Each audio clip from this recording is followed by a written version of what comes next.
Hello and good morning. Welcome to New Forest Morphs. I'm sorry it's been such a long time since we've brought you back into the facility. Jared and I have just completed our busy period in the business, our accountancy practice, and we are starting to salmon fish, which is good. We'll be going out later today. Jared and I are fly fishing for the Atlantic salmon, and we have a separate channel called Pool Greenacre for if you're into your fishing. Please feel free to jump on that.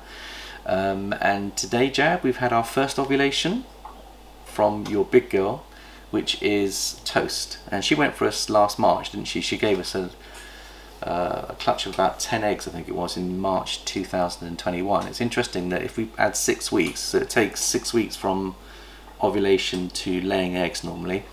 So what date would that give us, Jared, for our first eggs? 6 weeks from now. So a week, the third week in March, maybe the end of March. So isn't it interesting how the girls tend to go at the same time, same rate every year? And they do say, give or take a few weeks, the girls are pretty much like clockwork. But what was really interesting is we've got the ultrasound. And Jared, you've got a picture of yesterday we did an ultrasound on her. Let's just show our viewers the size of the eggs. I think they were 35 mil. And if you can show that, Jared. It's quite hard to see. That big black mass. Shall I hold it, or are you getting focus on it? Oh no, it's just hard to see from the picture. It's better in real life, but yeah, you can kind of see there's a big circular egg. See where that crosses? Those are the boundaries of the egg. Yeah. So we're looking at 36 mil. 36 mil. Now it's interesting because I always thought that it's normally about 40 mil to 45 mil when they ovulate. So what we're learning with the ultrasound, another new thing that we're learning, is that these big girls, and she's 3 kilograms. She's not a small girl. She's a big girl. They don't have to ovulate at 40 to 45. They can ovulate as low as 35 to 36. Unless we got our measurements wrong, but yeah, we could have screwed up on the measurements, but I think it's pretty good. Shall we have a little look at that first, Jared? Yeah. And then later we're going to do about 12 pairings today. It's going to be a mega pairing session. So let's have a look at the first ovulation first. So here's Toast.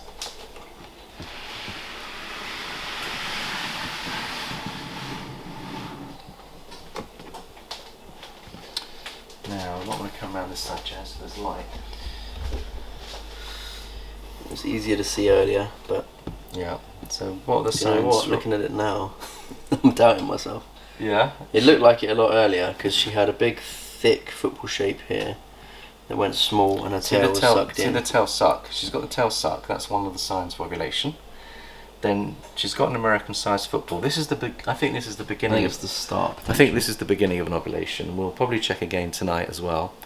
But the eggs were certainly 36 mil. And when we came in this morning, Jared said, "What's going on here?" And we looked at it and we thought that looked like a. She also has that ridge along the middle there. She's got the ridge. One thing, and she's hard, like she's firm to touch. Yeah. When we checked her on the ultrasound, we could feel how firm she was. So there's lots of indicators, and also, when they ovulate, their scales expand, and so you can see that some scale expansion as well. But we won't disturb her. We'll leave her in peace. And that, hopefully, if that is an ovulation, we would expect third week in March to get some eggs on the 2022 season, which is always lovely to kickstart your season. And I know many of you out there are getting excited because you're getting locking, you're getting ovulations yourselves. Some people have even had eggs on the ground already, Jared, which is amazing. It'd be lovely to get into the position where we get those eggs early.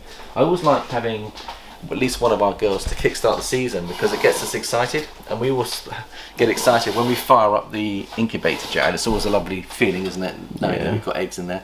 And we put the... Here's the picture. So you can see more. See there, it looks a lot clearer, like a proper ovulation. Yeah, you can see there's like an American football in her lower third of her body. It looks like an American football that she's swallowed, or and that's what you're looking for, that type of subtle thing. So the other interesting thing we found is Jared and I were debating whether we were going to give her a final lock before she went, and Jared, we put in the Mojave Ultramel boy, Starburst, and as a result, I'm just thinking, as a result of doing that, she locked for a final time, didn't she? And then she literally, within about a few days of that lock, she decided to ovulate. So I'm wondering whether she wanted that one further lock before she went. Yeah, maybe. Yeah, so we're really pleased. It was funny, we put them in a couple of times before that and there was nothing. Like, she just didn't want to lock. Yeah. And then the last time she hooked up, so it was perfect. And she's been off food for 6 weeks now, has she? maybe 5 weeks? Maybe like 4 weeks. 4 weeks. So she went off food for 4 weeks as well. These are all telltale signs that the girl is actually, and the reason why girls go off food or they start to scale down the size of the food is as the eggs expand, she's making room for her eggs to expand. She doesn't want to be putting food in that space, because I imagine it must be very painful for her to be able to pass food past those eggs. And that's why a lot of us breeders, we scale down the size of the food, so they give them smaller multis. When they go off food, they can gently go off food, and it gives them a final few meals to sustain them. So, fingers crossed, we're going to be shooting for Savannahs, which is a Mojave cinnamon, called a Savannah. They're beautiful animals, and they're 100% Het for Ultramel. So that's a really exciting project that Jared and I are really looking forward to. So, before we go any further, I just want to say a huge thank you to Jason at Gen Z. Jason Josh, isn't it? Is it Jason? Sorry, Jace and Josh. Sorry, Josh at Gen Z Reptiles. Because I think that we had a 3-hour plus long show live on Saturday night, and we had a great time. I really enjoyed getting to know the boys. They've got an amazing setup, a lovely channel. If you haven't already followed them, please go and jump on their YouTube channel. And I thought they were just a breath of fresh air, really exciting, lovely breeders to get to know. And thank you so much, guys, for giving so much of your time to us. This Saturday we've got another guest coming for our live show, and it's Tish from Python Spawn. Can you just zoom in on that, Jared? That's her logo. And she was saying, I think it's going to be 10 p.m. UK time, but I think it's 5 p.m. her time. So that's going to be really exciting. She's a really, really lovely person as well. She's got some amazing animals, lovely facility. She breeds her own rats. She's based in New York, and I really do enjoy her show, and we've been bonding breeder to breeder for the last 6 months or so, and she's very kindly offered to join us on the show. If there's anyone else out there that would like to come and join us on the show, we have a few other guests that are coming later in the month, but we do have some slots. Do come and join us. It'll be a lovely evening. We'll have a beautiful discussion about it's called Snake Take. The idea is that you share your experiences, your side of how you see things, and it's lovely because we have different opinions, but we don't fall out over those opinions. We kind of learn from each other, and I think this is the key to learning, is being open-minded enough to see other people, what they're doing, what works. Gen Z Reptiles have an amazing collection of snakes and a very high success rate, and I learned a lot from that discussion we had on Saturday, Jared, about what we can do to fine-tune our systems. And that leads me nicely on to a recent change we've made in the facility here, Jared. Do you want to just talk to our viewers about what we've done there? Well, our last humidifier broke, so we bought a new one, 2 new ones. And they're half the price. They're not reptile ones, but they humidify the air perfectly, and they're bigger as well and cheaper. So that takes 5 litres. Yep. And it's £35 each, whereas the other one cost us $90 or $100. It's That served its purpose, but unfortunately I think I made the mistake, Jared, is that when we were cleaning it, I was told when it was sold to me that it has like an automatic switch off, so when the water runs out, the electricity is still on, but it switches off automatically. And I think when we cleaned it, I emptied the last bit of water in the reservoir, and then I said to Jared, because we had a few problems, I think it was giving us some jip, and I said to Jared, just plug it in. And when we plugged it in, because there was no water in the reservoir at the bottom, I think it did actually blow a fuse or something. Well, it wasn't a fuse, something went on it. So because the humidity in here is about 65% at the moment, which is ideal for the breeding season, we wanted to get a backup, so we bought 2. You can see there's another one here. They're called RAM. So always have a backup. If one thing goes down, you're not leaving your snakes exposed to lack of humidity. But we were very lucky, they came the next day, didn't they? So we only had literally 12 hours, and even those 12 hours the humidity in here was still running at 49%, wasn't it, Jared? It never went below 49. So the humidity gives us the extra 15% we're looking for, and we are still spraying down some of our animals when they're in shed, and we will spray a little bit down when they are breeding, which leads us nicely on to the next part of the video, which is we've done a follicle check on all our girls, and we're ready to do a mega breeding session today. And again, Jared, I'm not very good at this. You might have to help me read this because my eyesight's not good. If you read out the pairs and say... The first one we've got is our pastel leopard, 100% Het Clown, 50% Het Pied, to our bamboo girl. So this is Mowgli. Now Mowgli is actually just down here, so do you want to get him out there? And I'll get the bamboo girl out.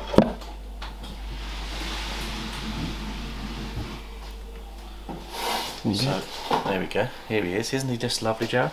Yeah. Beautiful animal. Now what I want to do, this is the technique that I'm going to adopt, is I'm just going to use some paper rather than spray them down and get them stressed. Here's the technique. Just dip it into their water bowl and then just put a little bit on the female. Leave a little bit down on there. And I was taught the best way is to put them over the side and then see whether he will naturally go towards her. And he'll explore her. Here he goes. Let him choose to go to her. There we go. And now he's going on top of her. Now what you want the boy to do, Jared, is you want the boy to go on top of the girl, which he's doing now. You see that? That shows male dominance. And there you go, buddy. She smells. Male dominance. He thought, right, I'm getting out of here. It's funny, they never work with animals, they stay live because it does completely the opposite you want them to do. Okay, let's move on to the next one, Jared. We've got Hercules, which is our pastel Enchi leopard lesser clown. Okay. To our Enchi desert ghost. So we're shooting here for some amazing double hets here. Hercules is such a beautiful boy. He's yet to give us a lock, but he's only about a year and a bit. So why don't we just see how he's doing? Isn't he just lovely though? Isn't he just beautiful, Jared? Yeah. He's a stunning animal. I mean, I'm sure that once we get the right female, we've checked her follicles. By the way, what was the follicles on the other pairing that we had? She was over 10, wasn't she? I haven't got it written down. Yeah. When we checked them, she looked like she had pretty big follicles. Now, here we go. So I'm just going to create a little bit of extra moisture in the situation. I'll just put him in gently. He's a real cool character, this guy. See what they're up to, see what they do. He's going to gently explore her. So she's got about 8 mil follicles, so she's not massive, but we believe he will stimulate her to grow those follicles. So that's why we put them together. And we're shooting for some double hets, which will have hopefully a super Enchi in them, because they're both carrying Enchi. And also he's got pastel, lesser, and he's also got leopard. So that's a super exciting project if it happens for us. Let's go for the next one, Jared. Apollo, which is our super pastel orange dream banana. Proven male. And where's he going, Jared? To Pringle, which is our F&F calico line. Okay. Right, and we're going to just get them ready. Pringle. So if you just have a look at this girl here, and we'll just take this off her. She's a beautiful girl. She is gorgeous. And we just like to add a little bit of water in there. It's interesting, we spoke about different techniques for getting them to lock. And I don't know if you heard the bit Jace was saying that he used this technique of actually putting 2 males in the female's rub, supervised, to stimulate competition, and he got a lock, which I thought was really interesting. It surprised me. I didn't expect that would happen. Yeah, there's lots of different methods that some people use, and I guess some of them work, some of them may not. And some people use sheds and other things like that, and I think I will just top up their water. The problem with taking their water is that you need to top up as well. So that's a good point, Jad, because when you've got 2 animals sharing a rub, they both need water. I need to just get some more water for us on that one. Let me just go get some water.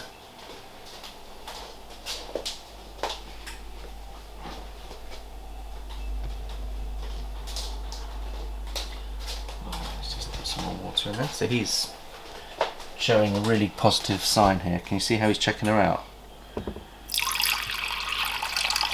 This is filtered water, which I think is definitely helping. We've noticed since we've been using filtered water, the calcium build-up has dropped off. That's why we used it, that's why we bought it. But also I think that there's less chemicals going into their drinking water, which means they get purer water to drink. So I think that was a really good move, Jack. Now, next one. Next one is Thor. Thor? And he is going to Ariel. Now, how big was Ariel's follicles? She was just under 8. So Thor is he's a VPI exantic pied. And he's eating really well. He does like cocoa husk. And his temperature is running at about 83 to 84, believe it or not, Jared. And I think the mistake people make is sometimes they overheat their males and they can kill the sperm. It goes so high. So he's running at about 83, 84. You might think that's actually not warm enough for them, but a lot of the males migrate onto the cooler temps during the breeding season, and so do the girls when they want to build their follicles. So we've adjusted all our temps downwards, so I think the maximum we've got on some of these are 88 on the hot spot. So we've dropped it to 2%, haven't we, Jared? 2 degrees rather. And I think that is actually going to hopefully bless us with less fertility issues. Now where's this one going? This one's going Aerial. It's aerial, so just need a bit of paper. I should get better organised, Jared. Trying to multitask here. But he's eating really well. He's taking. We've also upped the size of our multis, Jared. That's the other thing we should tell everyone, that the ones that are eating multis, we've decided to go for extra large multis, Jared. Yeah, double XL. Double XL, and the reason we've done that is because we couldn't get the other ones, could we? No, but these ones are better anyway. So I think it's actually a nice move, because what it's doing is it's allowing our breeders to put on extra strength without stepping them up too large. And now we'll just put these two together. So she's a pastel 100% HET pie, proven girl. She gave us a clutch last year. And this guy... I wish she gave us a clutch yesterday. Yeah, can you see how bulky she's getting around her look how big she is. Yeah. Yeah. So we'll let him wake up to the reality that there's opportunities to make love. And let's go for the next one, Jared.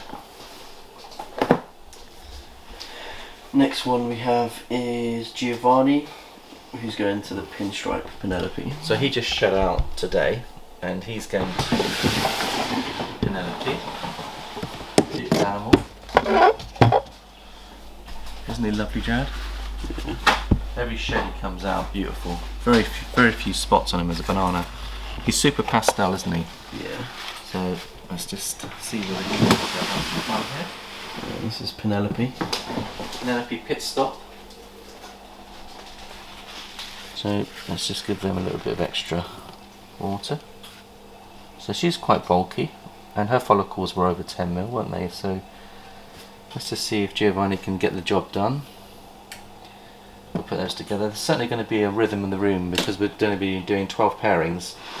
We're hoping that there's going to be enough hormone development going on over the next day or two to encourage these animals to lock. Also, I think it's that time of year where the animals are seriously getting into locking. It's an exciting time of the year for us.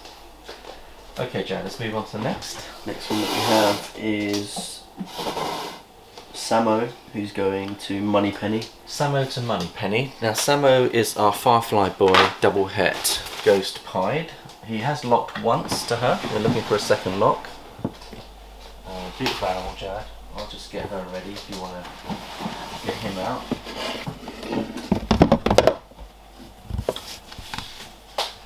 Again, another good size, good bulky girl. So we're hoping to get pastels and super pastel ghost pieds. Yeah, it's lovely that he's learnt to lock now, because going forward, we're hoping that we can get that double visual. It is a long shot because it's 1 out of 16, but we're going to give it a go. Then we got my favourite boy Skip. Skip. He's here. Yeah. And he's going to Mango. Now, how big was Mango's follicles when we checked the Jack? I think they were 20. Was it 15? 20 mil. So Mango is our beautiful pastel clown girl, and they've locked twice before, haven't they? Just got a what we're shooting for, gravel clowns is what we're looking for here. So we're hoping for super pastel gravel clowns, and if they got lesser in them as well, that's great. Yeah. If not, then no worries. Just get a little bit of water going. This is for my pastel highway clown project. Yeah. So she's probably the next one that's going to give us a clutch, Jared. She's 20 plus mil. She isn't that far away, is she? No. So, right, we're working through nicely. I've got to try and remember who's here. Those two. Okay. Next one is our dreamsicle Bowser. Bowser. And he's going to Calypso. Right, so Calypso shed out. She's your beautiful clown, pastel clown girl. And she's 100% het for Pied. Pied as well. So we're going to try and produce some triple hets here. That's what we're shooting for. And how's he looking, Jack? Yeah, it's good. He's eating really well. These are beautiful colours on him. Very peachy. Yeah, there's your gill there. So I'm just going to give them an extra bit of water just to help them with the breeding process. In they go. I should have kept back some of the sheds to try the shed method, Jack. But hopefully the rhythm of the room will be powerful enough that the sheds aren't required. I think the sheds produce the extra hormone that stimulates them. The other alternative is to have enough animals breeding together with a few stud males that are going to start and kickstart the whole system.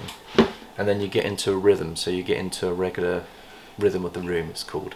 So the key sometimes is not to be doing small pairings of one here, one there.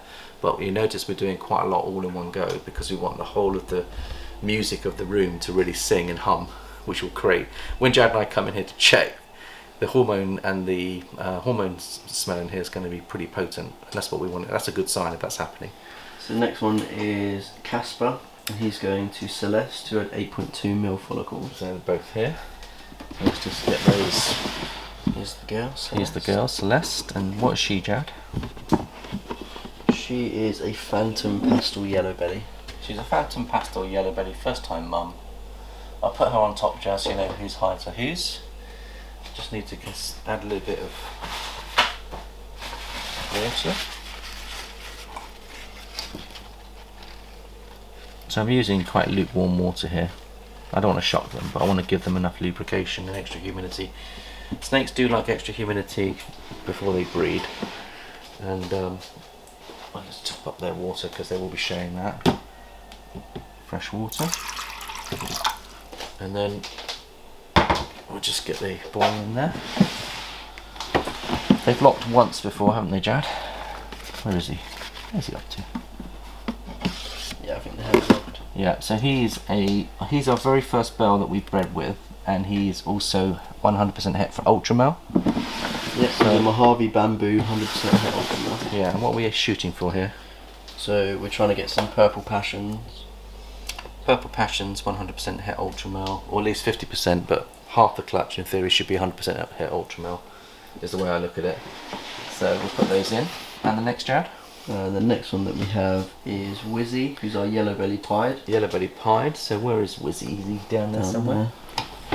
Again, this is one of our boys that we bred about 2 years ago. And there he is. Absolutely stunning animal. And he's going to Mo, who is a 66% het pied, 50% het albino. Do you want to take her? We're just trying to prove the pied. Yeah. Prove the pied out on these ones. A little bit of extra moisture in there as well, Jad. Sure. And they locked last time we put them together, so. Yeah, hopefully they'll do another lock. Just top up their water. And that should hopefully... We're trying to prove the pied out in her with him. Yeah, and hopefully we're going to get some pumpkin pies, is what we'd like. Yeah. So that's good. Prove her out will be good. And the last one, oh, that was the last one. Is that the last one? Now we've got a couple more to do with them as well. So we've got the Daisy. Now we checked her follicles. She was 15mm, wasn't she? Yeah, I believe something like that. Yeah. So Daisy was sold to us as a possible het pied. We're trying to get albino pieds here. Now on her last clutch, she only gave us one animal, Jared. Yeah. So with that one animal, we ended up with a situation where we couldn't really. We know he's 100% het for pied because the daddies are pied, but with only one animal, you can't guarantee getting it right, can you, Jared? Because you need a good clutch to be able to prove out animals. We're hoping that she'll give us a good clutch. She certainly had quite a few follicles growing. And there's Cookie. Look how beautiful he is. Now he's 100% het for an albino, proven, because he produced a visual last time. We're hoping that she's going to prove out this time, which is lovely. And again, we'll leave them to it. Okay, and the last one is Colossus, who's our really big girl. And Jared, we're going to put the Ultramel boy to her and produce some more visual Ultramels. Yeah. And let's just have a little look and see. He's looking beautiful. Proven breeder. And he's locked with her before. Yeah. So interesting to open see. her up? I'll open her up. Let's just see how Colossus responds. She might come out and want to eat. She's in eating mode, but let's just see how they respond to each other. Now her follicles were about 12 mil, weren't they, Jared? Yeah. There we go. We'll leave them to be in peace and just give them a little bit of extra water. So that concludes our pairings for the day. And we'll just top up their water. Now, on the follicle size, Jared, there was one other thing I wanted to say. Is, you know, the big clown girl that hasn't gone for us yet? Which She's was Amber. just a bit Amber. When you checked her follicles, they were about 15 mil, weren't they? So she's well on her way. This girl here. So we're going to try and get the Ultramel boy into her to produce some double HET Ultramel. There she is. Look how gorgeous she is. And look how big she is as well. 15 mil. 19.2 mil. 19.2. Have you got a picture of that at all, Jared, or not? No. No. So she's close, so we've got to get a lock. She's not had a lock yet, but she will want a lock because she's now getting up to, say, 20 mil. So there's one for the future, possibly another clown girl that might go for us. Yeah, we put the Mojave Ultramel in. They didn't lock. See anything. We didn't see a lock. So what we're going to do is she's still got another few weeks yet before she's going to get her follicle size up. But she's well on her way. What I've learned is that the follicle development is exponential. So it starts small. So when you've got these 8 or 9 or 10 mil girls that you think are miles away, once they get into 15, 20, the curve goes like that. The growth goes like that. Because when we tested the toast, when we tested her follicle growth, did you notice, Jared, that the follicle growth started steady, and then as soon as she hit 25, she went to 25 to 36 within literally 3 weeks. That tells me that 11 mil growth within 3 weeks is pretty substantial. Well, ladies and gentlemen, thank you so much for joining us on this journey. Thank you so much for our support. We're only about 13 people away from our 1,000 subscribers, so thank you so much for all your love and support. If you haven't jumped on our channel, please do, and we shall see you by, if not before the weekend, it'll be Saturday night 10. We've got Tish joining us at Python Spawn, and it'll be a lovely evening. Please do join us. Thanks for your time. Thank you, Jared, for your time, and we'll catch you next time.